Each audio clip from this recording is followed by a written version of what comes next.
Hello friends, Mithu kitchen ব্লগসে আপনাদের স্বাগত। আজকে আমি বানিয়ে দেখাবো এই গরমের মরশুমে টকঝাল মিষ্টি একটা মাছের দারুণ রেসিপি। তার জন্য মাছটাকে আমি ভালো করে ধুয়ে নিয়েছি।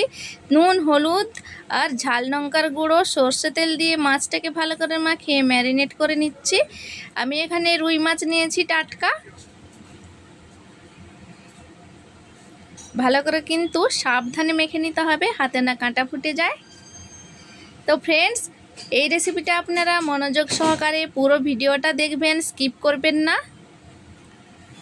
তো আমি মিক্সার জারে মশলাটা বেটে নিচ্ছি। তার জন্য নিয়ে নিচ্ছি রসুন, সর্ষে আর গোটা শুকনো লঙ্কা।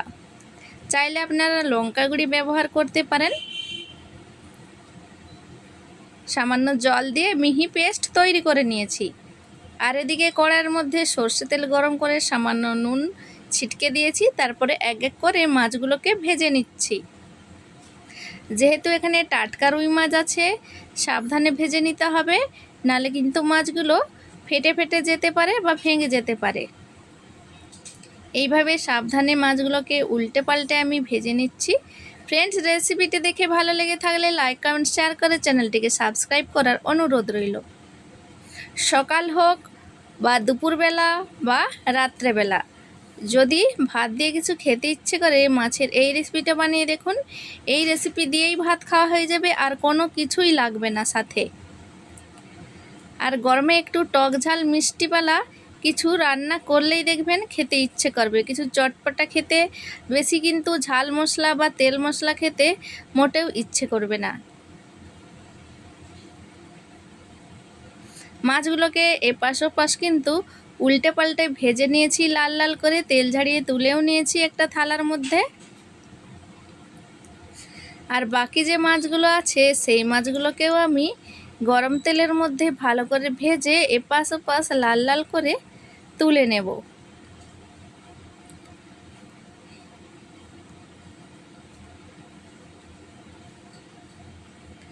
দেখুন, মাছগুলোকেও ভেজে নিয়েছি, তুলে নিচ্ছি। আগে থেকে কিন্তু আমি পেঁয়াজটা কুচিয়ে রেখেছি। আর এত তেলে আমি কিন্তু রান্না করব না, এই তেলটা আমি একটু বাটিতে করে উঠিয়ে নেব।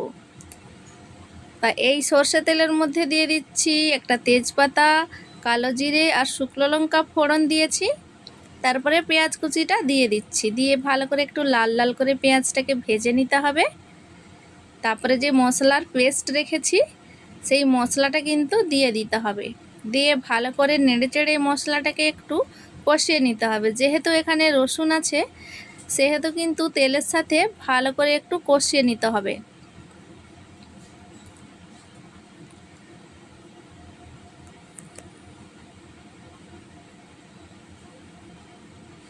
যারা ঝাল খেতে ভালোবাসেন না, তারা কিন্তু এখানে কাঁচা লঙ্কাও দিতে পারেন।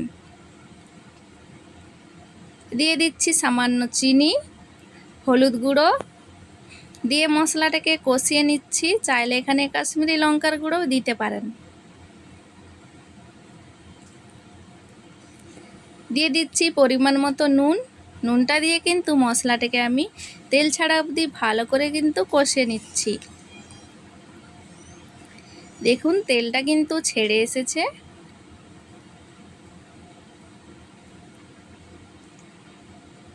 তারপরে আমি মিক্সার জারটা ধুয়ে একটু জল দিয়ে দিচ্ছি। চাইলে আপনারা আরও বেশি জল দিতে পারেন। আমি এখানে পরিমাণ মতো জল দিয়েছি, আমাদের 4 জনেরই রান্না করেছি আমি। তো দিয়ে দিচ্ছি দুটো আমসোডা। চাইলে কাঁচা আমও দিতে পারেন, তাহলে কিন্তু খেতে দারুণ লাগবে। আমার এখানে কাঁচা আমটার বদলে আমি আমসোডা দিয়েছি, দিয়ে একটু ঢেকে দিয়েছি। এবার ঢাকনা খুলে দেখুন, মশলাটার সাথে আমসোডাটা ভালো হয়ে কিন্তু সেদ্ধ হয়ে গেছে। এইবার আমি এক এক করে মাছগুলোকে দিয়ে দিচ্ছি। মাছগুলোকে দিয়ে বেশি কিন্তু ফোটানো যাবে না, তাহলে কিন্তু মাছগুলো ভেঙে যেতে পারে। আর বেশি মাছটাকে ফোটালে কিন্তু মাছের স্বাদটা না ভালো হয় না। একটু ক্রাঞ্চিনেস থাকবে মাছটাই, তবেই খেতে ভালো লাগবে। তো মাছটা দিয়ে হালকা ঢাকা দিয়েছি। এবার দেখুন, ঢাকনা খুলে দেখুন, গ্যাসটাও বন্ধ করে দিয়েছি। তো ফ্রেন্ড, রেসিপিটা কেমন লাগলো? ভালো লাগলে একটা কমেন্ট করে দেবেন।